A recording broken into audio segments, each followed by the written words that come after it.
नमस्कार, आप देख रहे हैं कारोबार। आज हम दुनिया की दूसरी सबसे बड़ी अर्थव्यवस्था यानी चीन की अर्थव्यवस्था के बारे में बात करेंगे, जिसके हालात इन दिनों ठीक नहीं चल रही हैं। चीन में ना तो सामान की बिक्री ठीक से हो पा रही है और ना ही निवेश हो रहा है। दुनिया भर से मिलने वाली मदद भी पहले जैसी नहीं रही। आंकड़े साफ बताते हैं कि चीन की अर्थव्यवस्था धीरे धीरे कमजोर हो रही है। नवंबर महीने में हालात और ज्यादा बिगड़ते नजर आए हैं। सरकारी आंकड़ों के मुताबिक लोगों की खरीदारी कम हो गई है और कंपनियां नए निवेश से बच रही है। रिटेल सेल यानी खुदरा बिक्री पिछले 3 सालों के सबसे धीमी रफ्तार से बढ़ी, सिर्फ 1.3%। एक्सपोर्ट को उम्मीद थी कि बिक्री करीब 2.9% बढ़ेगी, लेकिन असली आंकड़ा इससे काफी कम रहा। इसका सीधा मतलब है कि लोग खर्च नहीं कर रहे हैं और बाजार में पैसा नहीं घूम रहा है। फैक्ट्रियों की हालात भी कुछ खास नहीं है। नवंबर में उद्योग उत्पादन 4.8% बढ़ा, जबकि उम्मीद थी कि यह आंकड़ा 5% तक पहुंचेगा। अक्टूबर में भी यह आंकड़ा 4.9% था, यानी फैक्ट्रियों में प्रोडक्शन रफ्तार भी धीमी पड़ गई है। निवेश की बात करें तो वह किसी भी देश की अर्थव्यवस्था की रीढ़ होता है, लेकिन चीन निवेश लगातार गिर रहा है।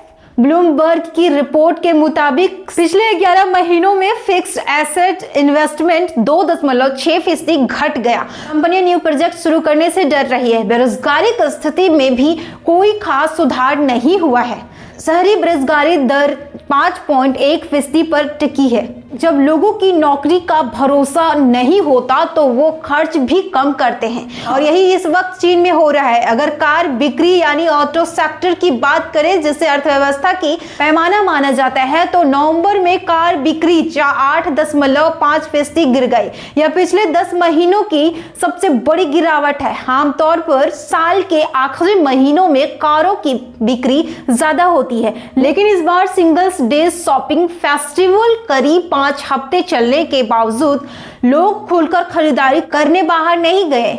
घरेलू खपत बढ़ाना अब चीन के सामने सबसे बड़ी चुनौती बन गया है। कुल मिलाकर साफ है कि चीन की अर्थव्यवस्था इस वक्त कोई मोर्चों पर दबाव में है। घरेलू खपत को बढ़ाना एक बड़ी परेशानी बन गई है। लोग कम खर्च कर रहे हैं, ज्यादा सेविंग कर रहे हैं और भविष्य को लेकर जुड़े हुए हैं। इसी वजह से चीन की अर्थव्यवस्था अब विदेशी मांग पर ज्यादा निर्भर हो गई है।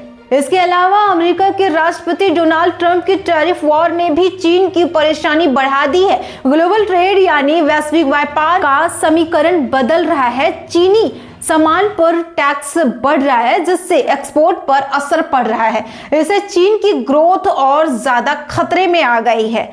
आज चीन में महंगाई बड़ी समस्या नहीं है, बल्कि कम महंगाई ही एक बड़ी परेशानी बन गई है। कंपनियों का मुनाफा घटकर रहा, लोगों की सैलरी नहीं बढ़ रही है और निवेश लोन दोनों की रफ्तार धीमी हो गई है। ब्लूमबर्ग के मुताबिक आने वाले समय में हालात और मुश्किल हो सकते हैं।